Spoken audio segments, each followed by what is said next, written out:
तो मैंने उसी टाइम तुरंत काट करके और इसका मैंने बाजू और ये सीने का एक पीस भी खाया था। अच्छा। हाँ जी, जो मैंने घर में ही मतलब किचन में बनाया था। हमारी बेटी का माला और पैजामी एक चाकू में लिपटी इसके घर में जब मिली ना, जी डर गया कि हमारे बच्चे इसे न मार दी। तो हमें भी सब परिवार को उसके हवाले कर दे, जैसे हमारे बच्चों के साथ किया था उसने, ऐसे ही हमारे साथ कर लेगा। 73,138 ये गिनती उन बच्चों की है जो साल 2019 में गायब हो गए थे। अकॉर्डिंग टू NCRB, इंडिया में हर 8 मिनट में एक बच्चा मिसिंग होता है। दिल दहला देने वाली बात तो ये है कि इन नंबर्स के पीछे उन हजारों मासूम चेहरे हैं जिनकी जिंदगी नर्क से भी ज्यादा बदतर बन चुकी है। आखिर क्या होता होगा इन बच्चों का जिनके आगे उनकी पूरी जिंदगी बची है कुछ नया एक्सप्लोर करने के लिए। जो खुद से घर से भाग जाते हैं वो या तो मजदूरी करते हैं या फिर किसी क्रिमिनल गैंग का एक मेंबर बन जाते हैं। ज़्यादातर बच्चे ऑर्गन ट्रेड या फिर चाइल्ड ट्रैफिकिंग जैसी चीज़ों में फंस जाते हैं, लेकिन कुछ ऐसे हैवानों के हाथ लग जाते हैं जो कि कैनाबोलिज्म करते हैं। Cannibalism is the basically act of humans eating flesh and internal organs of other humans. आज हम नोएडा की एक ऐसी केस के बारे में बात करेंगे जहां पर एक ऐसा हैवान रहता था जिसके बारे में जब आप सुनोगे तो आपकी रूह कांप जाएगी। वो हैवान के बारे में मैं थोड़ा सा ओवरव्यू देना चाहता हूँ। वो किसी को मारता था, उस डेड बॉडी के साथ वो सेक्स करता था एंड उसके बाद उस डेड बॉडी को पकाता था, फिर खा जाता था और खाने के बाद जो स्केलेटन होती थी, जो हड्डियां होती थी, उसे अच्छे से रैप करके नाली में जाकर फेंक देता था। कोई इंसान ऐसा कैसे कर सकता है? सच कहूं तो वो इंसान कहलाने के लायक ही नहीं थे। उसे अगर हैवान कहा जाए तो कुछ गलत नहीं होगा। ये वीडियो स्टार्ट करने से पहले मैं एक वार्निंग देना चाहता हूँ कि अगर आप कमजोर दिल वाले हैं तो कृपया करके इस वीडियो को यहीं छोड़ दें, क्योंकि ये वीडियो बिल्कुल भी आपके लिए नहीं है। So let's learn a little more about today's case revolving around Surendra Kohli and Mohinder Singh पांधेर।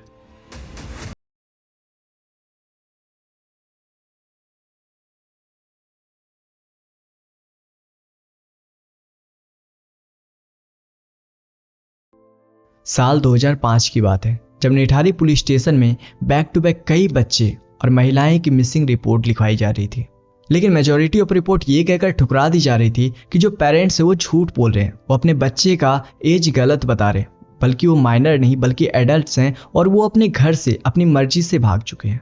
कुछ रिपोर्ट तो ये भी कहकर ठुकरा दी गई कि वो लड़की है, हो सकता है वो घर छोड़कर भाग गई होगी। 2005 में सेक्टर D5 में कुछ बच्चे क्रिकेट खेल रहे थे और जब उनकी बॉल एक नाले में जाती है तो वो वहां पर बॉल लाने के लिए जाते हैं, लेकिन वहां पर उन्हें एक इंसान का कटा हुआ हाथ मिलता है और वो भी प्लास्टिक में रैप किया हुआ। लेकिन जब इस बात की खबर पुलिस को दी जाती है तो पुलिस ये कहते हैं कि वो इंसान का हाथ है ही नहीं बल्कि वो एक जानवर का हाथ है। कुछ गाँव वालों का तो ये भी कहना था कि जिस हिसाब से बच्चे गायब हो रहे थे वहां पर एक भूत का वास था। 7 मई 2006 की बात है जब पायल के पिता नंदलाल निठारी पुलिस स्टेशन जाते हैं और वहां पर पायल की मिसिंग पर्सन रिपोर्ट लिखवाते हैं। उनके हिसाब से पायल आखिरी बार मोहिंदर सिंह पांधेर के घर गई थी ऑटो से, लेकिन जब वो उसके घर पर गए तो उसकी गैर मौजूदगी में उसका नौकर सुरेंद्र कोहली ये बोलता है कि वो पायल के बारे में कुछ नहीं जानते हैं। पुलिस इस मैटर को बिल्कुल भी सीरियसली नहीं लेना चाहती थी और नंदलाल भी बार बार पुलिस स्टेशन के चक्कर काटते काटते थक चुका था। 1 महीने के बाद नंदलाल ने उस जगह के SSP को अप्रोच किया और जब पायल का फोन कॉल ट्रेस किया गया तब ये पाया गया कि द लास्ट लोकेशन पर phone call was at the house of Mohinder Singh Pandher. और जब SSP ने पायल की कॉल रिकॉर्ड्स मंगाई तब सभी लोग दंग रह गए, क्योंकि ये कॉल रिकॉर्ड्स कुछ और ही बयां कर रहे थे। कॉल रिकॉर्ड्स आने पर यह पता चला कि पायल की मिसिंग होने से एक रात पहले सुरेंद्र कोहली और पायल के बीच फोन कॉल पर बातें हुई थी, लेकिन जब नंदलाल ने पायल के बारे में सुरेंद्र कोहली से पूछा था तो उसने साफ साफ इनकार कर दिया था। पुलिस ने पूछताछ के लिए सुरेंद्र कोहली को अरेस्ट कर लिया था, लेकिन बंगलों के जो मालिक थे मोहिंदर सिंह पांधेर उसने उसकी बेल करा दी, क्योंकि पुलिस के पास सुरेंद्र कोहली के खिलाफ और कोई भी ठोस सबूत नहीं थी सिवाय फोन रिकॉर्ड्स के। अक्टूबर में नंदलाल ने कोर्ट को अप्रोच किया और 7 मई 2006 को नोएडा के इस निठारी गांव ने एक ऐसा खौफनाक दृश्य देखा जो कि किसी भी इंसान को डरा दे और उसकी आंखों से आंसू निकलवा दे। उस दिन सेक्टर 31 बंगलो नंबर D5 के पीछे बहते नाले में कई सारे स्केलेटन्स पाए गए, जिसे देखने के बाद सिर्फ वहां के लोग ही नहीं बल्कि पूरा हिंदुस्तान दहल गया था। सुरेंद्र कोहली उस दिन बंगलो में अकेला था और उसका मालिक जो था मोहिंदर सिंह पांधेर वो अपनी फैमिली को मिलने के लिए चंडीगढ़ गया हुआ था। पुलिस ने इन दोनों को अरेस्ट कर लिया और सबकी मांग थी कि जस्टिस मिले, और इतना ज्यादा प्रेशर होने की वजह से अथॉरिटीज ने इस केस को 10 मई 2007 को सीबीआई के हवाले कर दिया। स्पेशल सीबीआई कोर्ट ने पांदेर और कोहली को सीबीआई कस्टडी में रखने का आदेश दे दिया। After being 60 days in the custody, इन दोनों के खिलाफ कोई भी ठोस सबूत नहीं मिले। पांदेर की पूरी फैमिली चंडीगढ़ में रहा करती थी और वो अकेला अपने सर्वेंट के साथ D5 बंगलो में रहता था। जांच में ये भी पता चला कि मोहिंदर सिंह पांदेर जो था वो अपने बंगलों पर कॉल गर्ल को भी बुलाया करता था। 27 फरवरी 2007 को सुरेंद्र कोहली ने खुद अपना क्राइम कन्फेस कर दिया। वार्निंग, इसके आगे आप जो भी सुनोगे वो आपके दिमाग को खराब भी कर सकती है।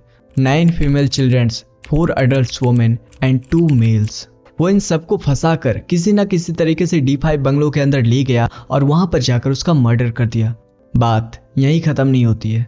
उसने खुद से कन्फेस किया था कि वो इन डेथ बॉडी के साथ सेक्स किया करता था। सुरेंद्र कोहली ने यह भी कहा कि वो डेड बॉडी को बाथरूम में लेकर जाता था और वहां ले जाकर उसके कई हिस्से करता था। कई हिस्से करने के बाद उसे अच्छे से पकाता था एंड उसे खा जाता था, और जो स्केलेटन बचती थी उसे अच्छे से प्लास्टिक में रैप करके नाले में फेंक देता था। सीबीआई की जांच में यह भी खुलासा होता है कि वहां के जो चौकी इंचार्ज थे सिमरनजीत कौर, उसे पांधेर रेगुलर बेसिस पर रिश्वत दिया करता था। पुलिस और अथॉरिटीज की लापरवाही की वजह से जो लोग यहाँ पर बच सकते थे उन लोगों ने भी अपनी जानें खोई।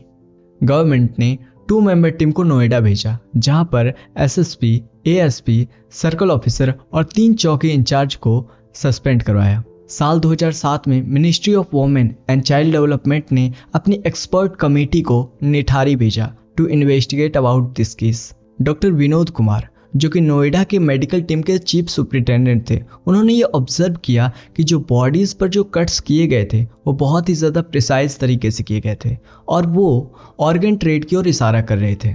लेकिन ऑर्गन ट्रेडिंग की डेप्थ इन्वेस्टिगेशन करने के बाद भी सीबीआई को कोई भी सबूत नहीं मिला। कोर्ट ट्रायल्स के लिए सुरेंद्र कोहली ने किसी भी लॉयर को हायर नहीं किया था और वो खुद अपना केस रिप्रेजेंट कर रहा था। 10 सितंबर 2009 को मोहिंदर सिंह पांधेर और सुरेंद्र कोहली दोनों अपराधी को 14 साल की बच्ची रिम्पा हालदार के मर्डर और रेप के जुर्म में फांसी की सजा सुनाई गई।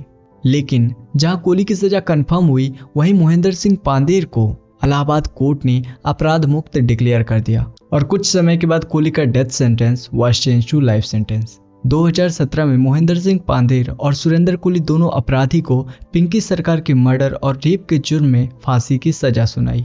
Kohli was held guilty in the 12th Nithari murder case on 16th Jan 2021 while Pandher was acquitted. Nithari के रिसेंट स्टेटस के अनुसार कोहली को अपराध मुक्त डिक्लेयर कर दिया गया था in the 13th murder case due to the lack of biological evidence. Judgments on the remaining cases are yet to be delivered. आज दोनों अपराधी दासना जेल में सलाखों के पीछे अपनी सजा काट रहे हैं, लेकिन सारे एविडेंसेस स्ट्रांगली एक्यूज करके कोहली को फॉर 16 मर्डर्स और उसका कोई भी कनेक्शन पांधेर से नहीं है, ऐसा सीबीआई ने बताया। Pandher was accused for only 1 immoral trafficking case, लेकिन विक्टिम्स के रिलेटिव्स के एक्यूजेशंस पर गाजियाबाद कोर्ट ने पांधेर को 5 और केसेस के लिए दोषी ठहराया है। पांधेर के लॉयर देवराज सिंह ने गाजियाबाद कोर्ट में ये कहा, of the 6 cases that are pending, only 1 case is pending at the Ghaziabad court and the remaining are pending to be appealed before the higher court. सबसे ज्यादा डराने वाली बात तो ये है कि इतना कुछ करने के बाद भी, इतनी बड़ी घटना को अंजाम देने के बाद भी उसके चेहरे पर थोड़ा सा भी डर का माहौल नहीं था। उसे थोड़ा सा भी डर नहीं लग रहा था और ना ही उसके चेहरे पर थोड़ा सा भी पश्चाताप दिख रहा था कि उसने इतनी घिनौनी क्राइम को अंजाम दिया है। और कुछ ऑफिसर्स जो उस केस पर काम कर रहे थे, उन लोगों का ऐसा कहना था कि कोहली को देखकर ऐसा बिल्कुल भी नहीं लग रहा था कि वो ऐसा कुछ कर सकते हैं। इनफैक्ट गिरफ्तार होने के बाद भी उसके चेहरे पर एक बड़ी सी मुस्कुराहट होती। अब ये सारे ट्रेड्स साइकोपैथ के नहीं तो और किसके हैं। कोहली ने एक कन्फेशन में यह भी कहा था कि उसके जो मालिक थे मोहिंदर सिंह पांधेर, वो रात में अपने बंगलों पर सेक्स वर्कर को भी बुलाया करते थे और कोहली जो था वो उन दोनों के लिए, एक उसके मालिक के लिए और दूसरा उस सेक्स वर्कर के लिए भी खाना बनाया करता था। Seeing all this, even Kohli developed an uncontrollable urge to have sex और इसलिए वो D5 के बाहर बच्चों और औरतों को किसी ना किसी तरीके से D5 बंगलों के अंदर लाता और उसके साथ बदसलूकी करता। He also described his urge of having sex with the dead bodies as a feeling of being possessed.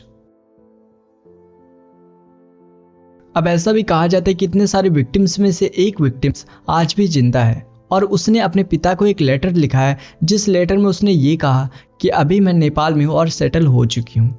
अब जब वो लेटर पुलिस के पास पहुंचा तब पूरे मामले को सरप्राइज कर दिया गया। अब ये सच है या झूठ है, इसका जवाब किसी को नहीं पता।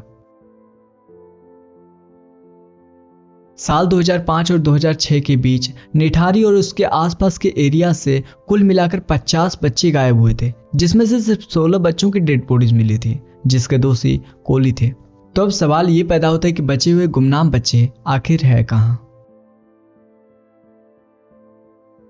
2014 में सुरेंद्र की मॉम, जो कि 68 ईयर की है, वो उत्तराखंड से मेरठ उससे मिलने आई। जब ये 45 मिनट्स की मीटिंग खत्म हुई तब सुरेंद्र की मॉम ने रिपोर्टर से ये कहा कि Surendra can not commit any crime. Surendra ने उनको ये कहा कि वो सिर्फ बड़े लोगों के बीच में बलि का बकरा बन रहा था, और उसकी मॉम का ये कहना था कि अगर पांदेर को कैपिटल पनिशमेंट नहीं मिलती है तो सुरेंद्र को भी नहीं मिलना चाहिए। And if Surendra is hanged, even Pandher should be hanged.